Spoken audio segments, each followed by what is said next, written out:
ফিতে পদ্ধতিতে ছাগলের মাংস পরিমাপ পদ্ধতি কতটা কার্যকারী আজকে সেটা আপনাদেরকে দেখাবো। তার জন্য আমি এখানে নিয়ে এসেছি ডিজিটাল মিটার। এই ডিজিটাল মিটারেই কিন্তু এই ছাগলটা লাস্টে পরিমাপ করে আপনাদেরকে দেখাবো।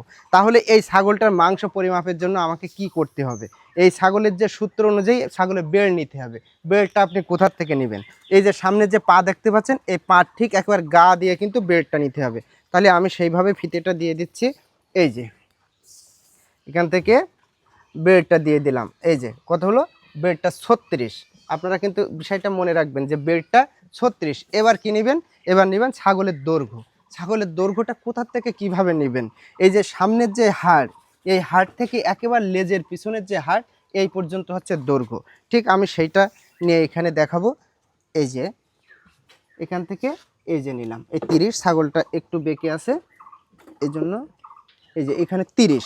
তাহলে আমাদের বের হয়েছে 36 আর দৈর্ঘ্য 30। এবার আমার কি করতে হবে? এবার আমাকে খাতা কলম নিতে হবে। খাতা কলমে নিয়ে পরিসংখ্যানটা করতে হবে। সেক্ষেত্রে আপনারা একটু লক্ষ্য করবেন, এখানে আমাদের সূত্র কি? সূত্র বলছে যে মাংস বের করতে হলে বেড় গুণ দৈর্ঘ্য বাই 660। আপনারা অনেকেই প্রশ্ন করেন এই 660টা কিসের?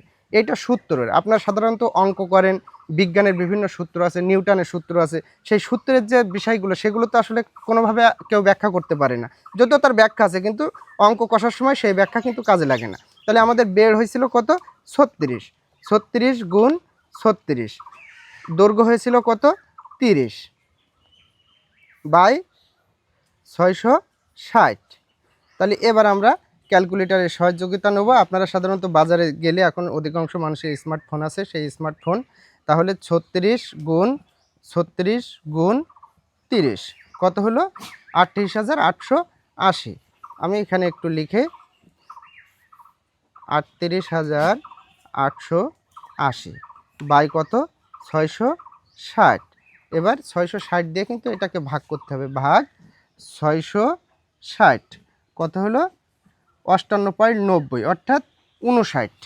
আমি এখানে 59 কেজি। এই 59 কেজিটা কি?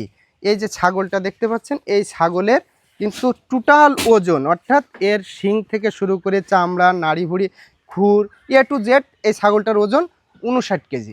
এবার আমরা আসবো মিটারে বাস্তবতার সাথে আজকের এই মাপ মেলে কিনা সেই বিষয়টা আপনাদেরকে একটু দেখাবো। আপনারা অবশ্যই আমার সাথে থাকবেন। ছাগলটা অবশ্যই খুবই শান্ত,